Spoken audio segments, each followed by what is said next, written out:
মানুষের সামনে খুলে খুলে ব্যাখ্যা করে দিতে পারো। কারণ কোরআন এমন কোন কিতাব না যার যেভাবে মনে চায় সেভাবে ব্যাখ্যা করে দেবে। আর কোরআন ওই মুক্তিযুদ্ধের চেতনার মতো কোনো বিষয় না যে ওই সরকার আসলে একরকম ব্যাখ্যা করবে, এই সরকার আসলে আরেক রকম ব্যাখ্যা করবে।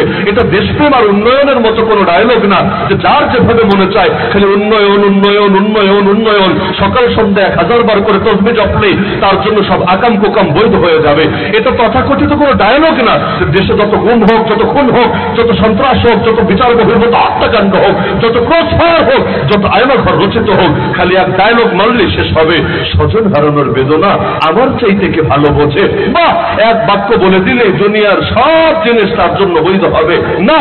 বরঞ্চ কোরআন নাজিল করেছেন যিনি, কোরআনের ব্যাখ্যা করার দায়িত্ব নিয়েছেন তিনি। কোরআনে আল্লাহ বলে দিয়েছেন সূরা কিয়ামা 29 নম্বর পারা সূরা, সুম্মা ইন্না আলাইনা বায়ানা, যেমনি ভাবে কোরআন নাজিল করেছি আমি, কোরআন তোমার সিনার মধ্যে জমাও করব আমি, একইভাবে এই কোরআনের ব্যাখ্যাও করব আমি। তো ব্যাখ্যাটা কোথায় করলেন?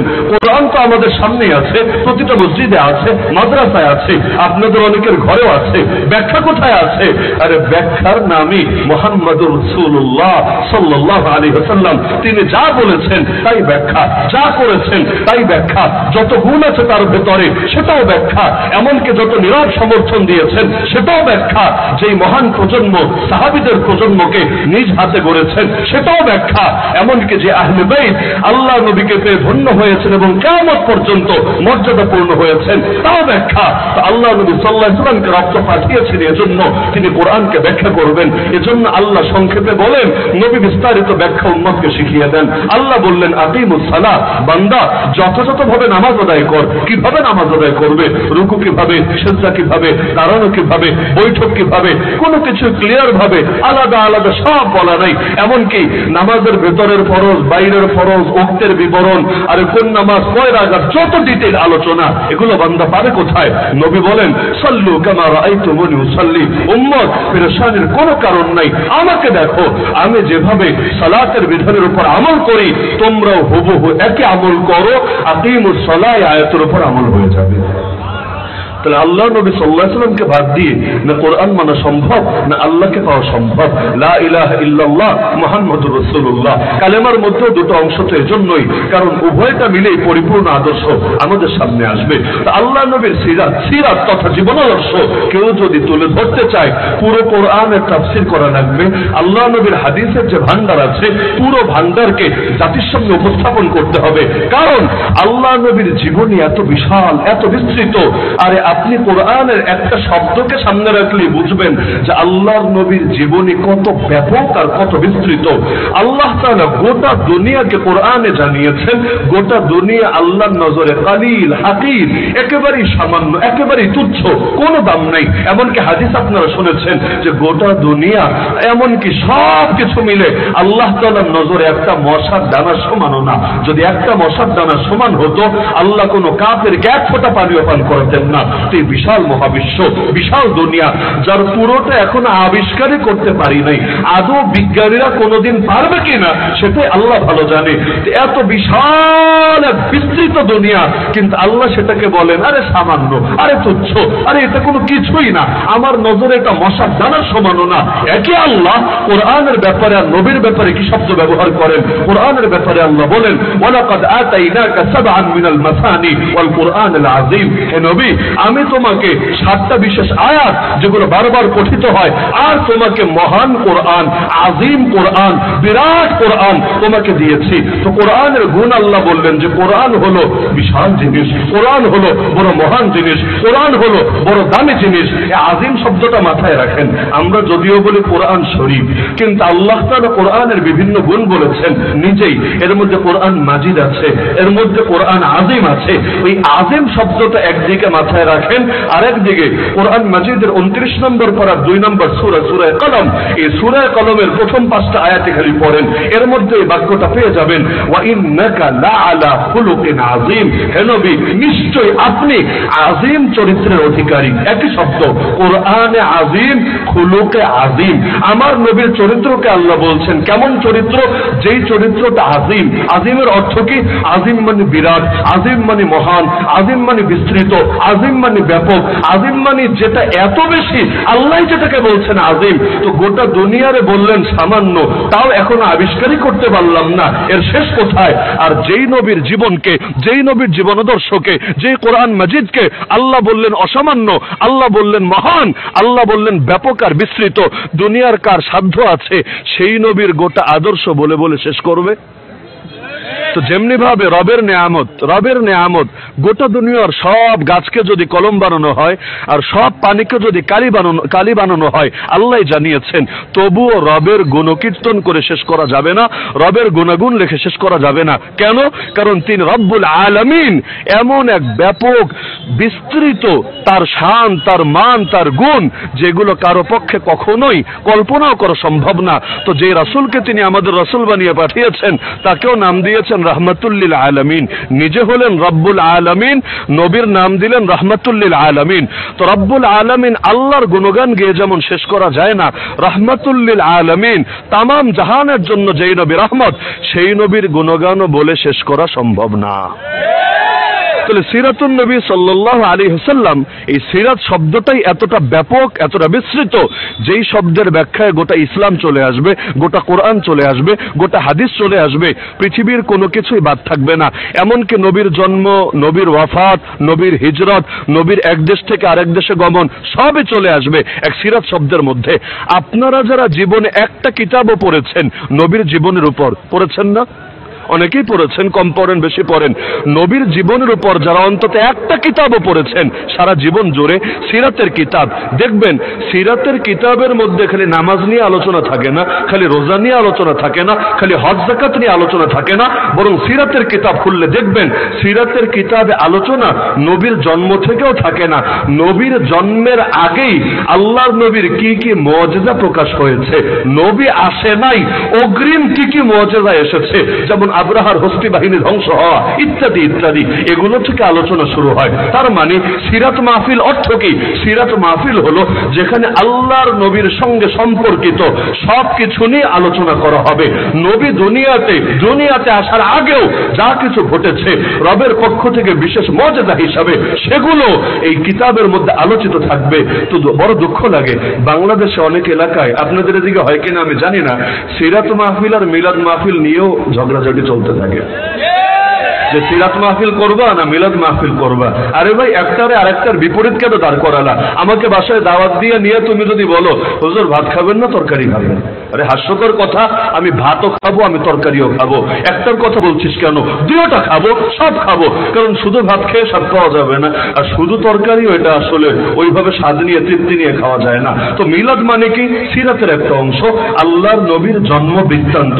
মিলাদ অর্থ কি? আল্লাহ নবীর জন্ম। তা আল্লাহ নবীর জন্ম নিয়ে আলোচনা, এটা কি সিরাতের কিতাবে থাকে না? এটা কি সিরাতের মাহফিলে হয় না? অবশ্যই হবে, না হলে পূর্ণাঙ্গ আলোচনা কিভাবে থাকবে? তা আল্লাহ নবীর জীবনের প্রতিটা অংশের আলোচনাই ইবাদত, মাথায় গেঁথে রাখতে হবে। এমনকি নবীর সঙ্গে সম্পর্কিত যা কিছু আছে, যেমন সাহাবীরা নবীর সঙ্গে সম্পর্কিত, আরে নবী যে ঘোড়া ব্যবহার করতেন, যে তরবারি ব্যবহার করতেন, এগুলো নবীর সঙ্গে সম্পর্কিত। এগুলো যদি কেউ মহাব্বতের সঙ্গে আলোচনা করে, এটাও তার আমল নামায় নেক আমল হিসাবে লেখা হবে। আল্লাহ নবীর জীবনাদর্শের তো কোনো কুলকিনারা নাই, মানে বলতে চাইলে জীবন পার করে দিলেও নবীর আদর্শ বলে শেষ করা যাবে না। যার কারণে দুনিয়া যতই উন্নত হোক, যতই আধুনিক হোক, যতই মডার্ন হোক, লেকিন কখনোই এমন হবে না যে দুনিয়ার সমস্যা সমাধানগুলো নবী জীবনের আলোকে, কোরআন সুন্নাহর আলোকে বের করে আনা যাবে না। আজকের যুগে ইসলামকে সবচাইতে বেশি অবজ্ঞা করা হয় সেকেলে বলে, মধ্যযুগীয় আদর্শ বলে ইসলামের কথা বলবেন, আর এই নাস্তিকরা, এই সেকুলার বলবে। মডার্ন রাষ্ট্রে এগুলো চলে না। এখন দুনিয়া উন্নত হয়ে গেছে, আর উন্নত রাষ্ট্র, আধুনিক রাষ্ট্র গড়তে চাইলে ধর্মকে ধীরে ধীরে কণ্ঠসা করতে হবে। ধর্ম মানে কি?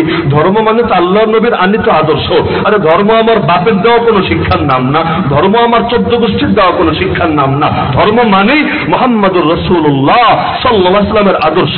তো যারা বলে যে ধর্মকে কণ্ঠসা করতে হবে, রাজনীতি হবে ধর্মমুক্ত, অর্থনীতি হবে ধর্মমুক্ত, আইন কানুন হবে ধর্মমুক্ত, পার্লামেন্টে ধর্ম চলবে না, আদালতে ধর্ম চলবে না, কোর্ট কাছারিতে ধর্ম চলবে না, শেয়ার বাজারে ধর্ম চলবে না, ব্যাংকিং সেক্টরে ধর্ম চলবে না, আরো বহুত ক্ষেত্রে ধর্ম চলবে না। ধর্ম খালি চলবে মসজিদে, মাদ্রাসায়, মাহফিলে, খানকায় আর মারকাজে, এর বাইরে ধর্ম চলবে না। তারা কি নবী প্রেমিক না নবীর দুশমন? কারণ যারা নবী প্রেমিক তারা নিজের জান দিয়ে হলেও নবীর আদর্শ বাস্তবায়ন করতে চায়, আর যারা নবীর দুশমন তারা নিজের প্রাণের বিনিময়ে হলেও নবীর আদর্শকে কোণঠাসা করতে চায়। যে যাকে ভালোবাসে সে তার আদর্শ কোণঠাসা করে না, বরং আদর্শ বাস্তবায়নের চেষ্টা করে। যেমন ধরেন, এতদিন পর্যন্ত বাংলাদেশে যারা ক্ষমতায় ছিল, কথায় কথায় কথায় নিজের স্বামীর নামটা জীবনে যেই কয়েকবার মুখে এনেছিল, নিজের ড্যাডিজানের নাম, আব্বাজানের নাম, পাপাজানের নাম এর চাইতে কোটি গুণ বেশি মুখে এনেছিল। এমনকি নিজের স্বামীজানের একটা ছবি, একটা মূর্তি, একটা ভাস্কর্য দিয়েও বাংলাদেশের কোন রাস্তাঘাট, কোন এলাকা, কোন পাড়া মহল্লা, কোন গ্রাম সজ্জিত করা হয়েছে বলে আমার জানা নাই। এমনকি তার নিজের জেলা যেটা, সেখানে গেলেও আদৌ তার স্বামীর কোনো ভাস্কর্য পাওয়া যাবে বলে আমার মনে হয় না, বা আমার কাছে এমন কোনো তথ্য নাই, কোনো খোঁজ নাই। তো স্বামী বেটা কি পাপ করলো যে সব জায়গায় এখানে ড্যাডি আর ড্যাডি আর daddy, daddy of the nation, তার আলোচনা এত বেশি কেন আসলো? বলবে আরে এটাই মহব্বতের দাবি, যে যারা মহব্বত করে তার আদর্শ বাস্তবায়নের চেষ্টা করে। তা আমার স্বামীর প্রতি মহব্বত কম ছিল আর বাপজানের প্রতি মহব্বত বেশি ছিল, কারণ বাপজানের নাম বেচেই তো আদর্শ চলছে, বাপজানের নাম বেচেই তো ধান্দাবাজি পূরণ হচ্ছে। তো ঠিক আছে, এখন বাপজানের আদর্শ যে কোনো মূল্যে বাস্তবায়ন করতে হবে। কারণ বাপজানের সামনে কেউ যদি খালি বেয়াদবি করে, এমন কঠোর ভাবে তাকে সাহেস্তা করে, আর যদি কোর্ট কাছারির মাধ্যমে বিচার করে, তাও অন্তত একটা লিমিট থাকে। কখনো দেখেছি 5 বছরের জেল, কখনো 10 বছরের জেল, তাও একটা লিমিট আছে। কিন্তু নিয়ে যদি গুম করে ফেলে, আয়না ঘরে ঢুকিয়ে রাখে, এলাকার গুন্ডাপান্ডার হাতে ছেড়ে দেয়, তাহলে আদৌ হায়াতটা মানে জীবনটা রক্ষা পাবে কিনা সেটাই তো চিন্তার বিষয় হয়ে দাঁড়ায়। আর নবীকে গালি দিলে চেতনায় লাগে না কেন? কারণ নবীর নাম বেঁচে তো আর রাজনীতি করে না। আর ড্যাডিজানেরটা বললে তখন আর কলেজের আগুন নেবে না, কারণ ড্যাডিজানই তাদের চেতনা, ড্যাডিজানই তাদের প্রেরণা। কি বুঝলেন এখান থেকে? যে যাকে মহব্বত করে সে তাকে হাইলাইট করার চেষ্টা করে, ফোকাসে আনার চেষ্টা করে, আর সকলের হৃদয়ে তার মহব্বত, তার ভালোবাসা জোর করে হলেও ঢুকিয়ে দেওয়ার চেষ্টা করে। যে ভালোবাসবি না কেন, তোরে বাঁচতে হবে। কিভাবে ভালোবাসানো যায় এর জন্য রাষ্ট্রের কোটি কোটি টাকা খরচ করা হবে। তার ভাষণ রাস্তাঘাটে কেউ শুনুক বা না শুনুক, মাইক লাগিয়ে লাগিয়ে সারাদিন বাজাতে থাকবে। রাস্তাঘাটে বিভিন্ন আকৃতির, কোনোটা মোড়া, কোনোটা চিকন, কোনোটা লম্বু, কোনোটা বাটু, এক এক সাইজের বিভিন্ন মূর্তি আর ভাস্কর্য বানাবে। আরে এমনও দেখা যাবে কোনো ভাস্কর্যের হাতে আবার বিড়ি সিগারেটও আছে, কোনো ভাস্কর্যের পরনে আবার ময়মনসিংহে আছে প্লাজো পরিয়ে রেখেছে। প্লাজো মানে যেই বলদে ভাস্কর্য বানিয়েছে এ বোঝে না যে পায়জামার ডিজাইন কেমন হয় আর মেয়েদের প্লাজোর ডিজাইন কেমন হয়। তো ড্যাডিরে প্লাজো পরিয়ে দাঁড় করিয়ে দিয়েছে। তো এত এত এত এত খরচ কিসের জন্য? কারণ তারা মনে করে যে এর মহব্বত দিলের মধ্যে ঢুকিয়ে দিলেই আমাদের আদর্শ ধীরে ধীরে বাড়তে থাকবে। তো নবীকে যারা ভালোবাসে তাদেরও তো উচিত এটা, নবীর আদর্শ যাতে প্রত্যেকের ভেতরে ঢোকে, ছোট বাচ্চার কলিজার মধ্যেও নবীর মহব্বত ঢোকে, একেবারে মুরব্বী যে তার অন্তরেও যাতে নবীর মহব্বত ঢোকে। আরে মুসলমান তো মুসলমান, মুসলমানের সঙ্গে যে হিন্দুরা থাকে, খ্রিস্টানরা থাকে, বৌদ্ধরা থাকে, কাফেররা থাকে, তাদের সামনে এত বেশি আলোচনা হবে, এত বেশি স্মরণ হবে যে তারাও আমার নবীকে নিজের জানের চাইতে বেশি মহব্বত করতে থাকবে। এটাই তো দরকার ছিল, এটাই তো যুক্তির দাবি ছিল। লেকিন এমন এক দেশে চলে এসেছি, এমন এক দুনিয়ায় চলে এসেছি, এখন নবীর আদর্শ তুলে ধরলেও জঙ্গি বলে, নবীর আদর্শ তুলে ধরলেও উগ্র বলে, নবীর আদর্শ তুলে ধরলেও মৌলবাদী বলে। যে কারণে নবীর গায়ে পাথর ছুটত, যে কারণে নবীকে জেল খাটিয়েছিল, যে কারণে নবী নামাজে দাঁড়ালেও গলায় চাদর পেঁচিয়ে শ্বাসরুদ্ধ করে হত্যা করার চেষ্টা করত, যে কারণে নবী সেজদায় গেলেও পিঠের উপর উটের ভুঁড়ি চাপিয়ে দিত, যে কারণে আল্লাহ নবীকে দেশ ছাড়া করেছিল, এমনকি ওমরা করতে আসবে ওমরাটা পর্যন্ত করতে দেয় নাই, হুদায়বিয়ার প্রান্তর থেকে তাকে চলে যেতে বাধ্য করেছিল। সেই একই কারণে আজ নবীর ওয়ারিসদের উপর জুলুম হচ্ছে। অপরাধ একটা, নবীকে বলেছিল হে মুহাম্মদ খালি আদর্শ ছাড়ো, নারী লাগলে নারী দেব, সম্পদ লাগলে সম্পদ দেব, আরে তোমার ক্ষমতা লাগলে ক্ষমতা দেব, যা লাগে সব দেব, কিন্তু আদর্শ শুধু ছাড়তে হবে। নবী বলেছিলেন প্রয়োজনে জান দেব, কিন্তু আদর্শ ছাড়তে পারবো না। হয়তো আমি মরতে হব, অথবা যদি জিন্দা থাকি ইসলামকেও জিন্দা করেই যাব, কিন্তু আমি জিন্দা থাকতে ইসলাম মুর্দা হতে দেব না। আল্লাহ নবী